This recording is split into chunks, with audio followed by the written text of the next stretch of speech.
Espero que todos y todas se encuentren bien. Hoy les voy a hablar sobre algunos elementos de la composición. El primer elemento que nosotros debemos tomar en cuenta en la composición es el espacio.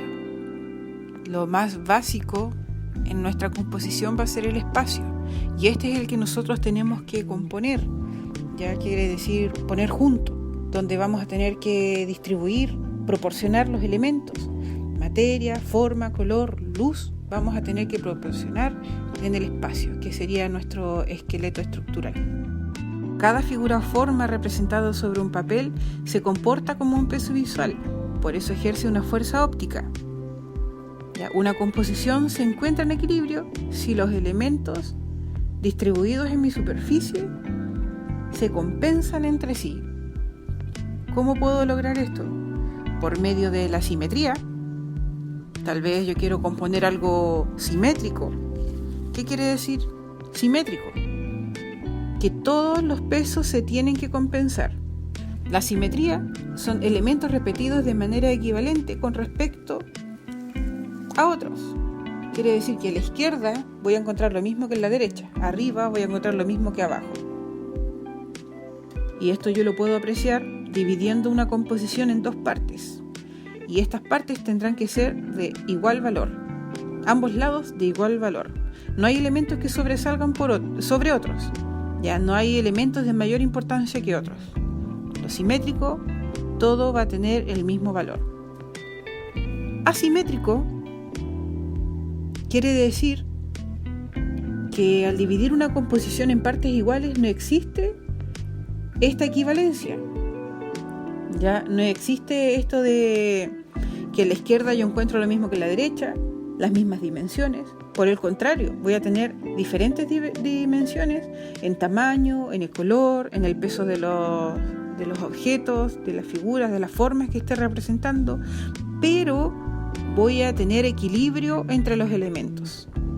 No será una obra simétrica, pero será una obra asimétrica equilibrada, con equivalencia, pero por medio de la asimetría. También puedo encontrar el equilibrio tonal. ¿Cómo creo este contraste? Mientras el tono esté más alejado en el círculo cromático, voy a conseguir un contraste. Tal vez voy a tener un contraste tonal, colores cálidos con colores fríos, colores saturados con desaturados, y ahí vamos a tener que ver cuál pesa más. Ya, generalmente suele pasar de que los colores cálidos pesan más que los colores fríos, al igual que los colores saturados van a pesar más que los desaturados, o los colores oscuros pesarán más que los colores claros. Pero va a depender mucho también del tamaño de las formas, porque voy a tener peso visual en el tamaño. Si yo tengo un elemento más grande que otro, este elemento de mayor dimensión va a pesar más que el pequeño. Al igual que la posición donde yo disponga este elemento, voy a ejercer diferente peso visual. ¿Ya? ¿Y cómo consigo esto? Si yo pongo un elemento en el lado izquierdo, abajo, y un elemento en el lado derecho, el de la derecha va a pesar más que el de la izquierda, porque hay una condición psicológica en nosotros. ¿Ya? Entonces, el peso visual, refuerzo esta idea que el peso visual es la capacidad que tiene un elemento en una composición de atraer la mirada.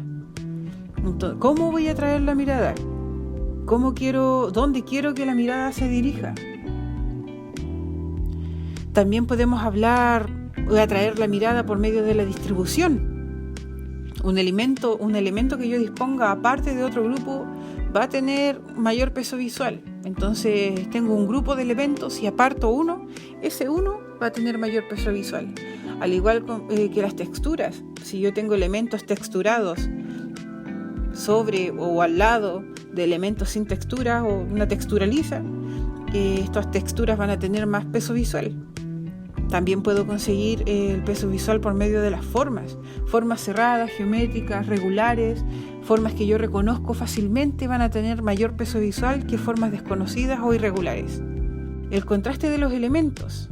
Si yo tengo elementos distribuidos de igual manera, pero hay uno que sobresale, uno que que tiene otra dirección, este elemento 1 es el contraste y va a tener mayor peso visual. Por lo que debemos nosotros pensar cómo quiero distribuir mis elementos. Otro punto que quiero hablar también es referente a la simetría. Ya hablé de la simetría, pero ahora quiero mencionar sobre la simetría axial. ¿Qué es la simetría axial? Es un elemento que se vincula a un eje.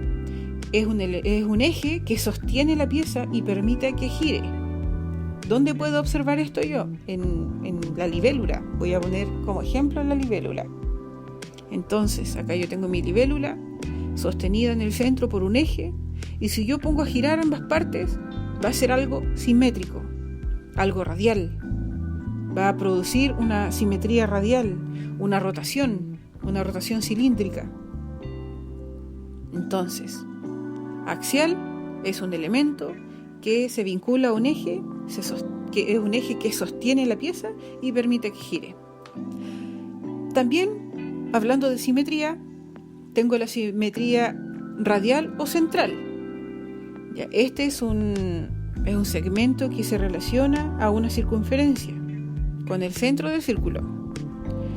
¿Dónde puedo apreciar esto? En la naturaleza, ya en la caparazón de un caracol, también en algunas plantas, en algunas flores. También lo podemos encontrar en la rueda. Ya la simetría radial posee varios ejes que pasan por el mismo centro. Es un efecto de concentración o de expresión. Y estos elementos son poquitos, hay muchos más elementos de la composición, pero quería mencionarles estos que tal vez le puede servir para continuar componiendo su fanzine. Así que si tienen consultas, si tienen preguntas, vamos a estar detallando algunos elementos de la composición en clases. Nos vemos, que estén muy bien.